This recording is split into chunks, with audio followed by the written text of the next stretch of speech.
Gearless scooter एक लोकप्रिय दो पहिया वाहन है। आमतौर पर स्कूटर्स में एक ऑटोमेटिक ट्रांसमिशन सिस्टम होता है। इस ट्रांसमिशन सिस्टम को कंटिन्यूअसली वेरिएबल ट्रांसमिशन या सीवीटी के रूप में जाना जाता है।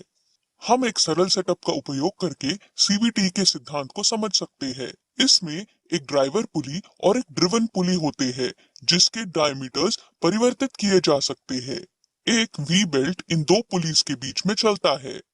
आरपीएम बढ़ाने के लिए ड्राइवर पुली का डायामीटर बढ़ाया जाता है और ड्रिवन पुली का डायामीटर घटाया जाता है।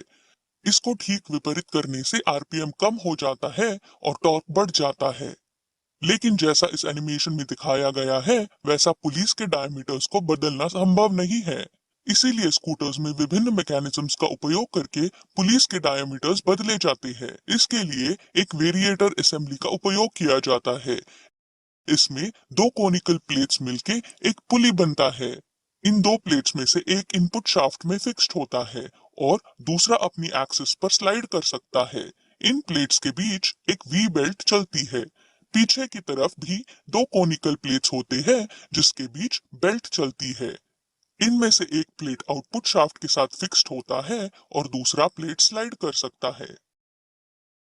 एक कंप्रेशन स्प्रिंग के कारण स्लाइडिंग प्लेट दूसरी प्लेट के करीब रहता है, जिससे पुली का डायमीटर मैक्सिमम हो जाता है।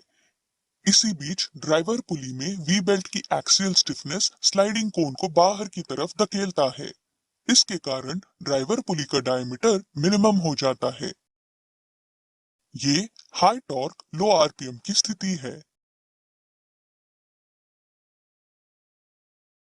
आरपीएम बढ़ाने के लिए ड्राइवर पुली का डायमीटर बढ़ाया जाता है और ड्रिवन पुली का डायमीटर कम किया जाता है। अब देखते हैं कि वास्तविक स्कूटर सीवीटी में यह कैसे प्राप्त किया जाता है।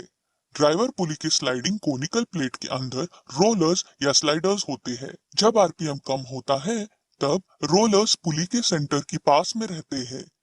जब आरपीएम बढ़ने लगता है, तब सेंट्रीफ्यूगल फोर्स के कारण रोलर्स बाहर की तरफ स्लाइड करते हैं। वेरिएटर के पीछे की तरफ रैंप प्लेट होता है, जो इनपुट शाफ्ट में फिक्स्ड होता है। रोलर्स जब बाहर की तरफ स्लाइड करते हैं, तो कोनिकल प्लेट को धक्का देते हैं, जिससे ये प्लेट दूसरी प्लेट की करीब जाता है। कोनिकल प्लेट्स करीब आने के कारण पुली की डायमीटर बढ़ने लगती है। इस प्रोसेस को एक बार स्लो मोशन में देखते हैं।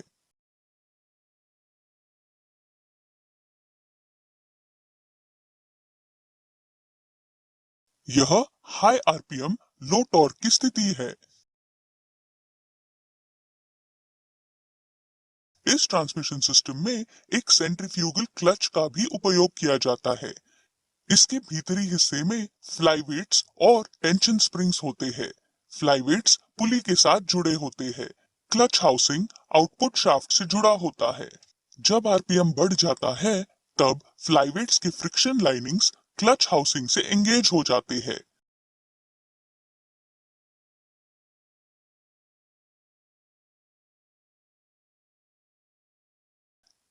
क्लच हाउसिंग गियर ट्रेन के माध्यम से स्कूटर के पहिए को घुमाता है।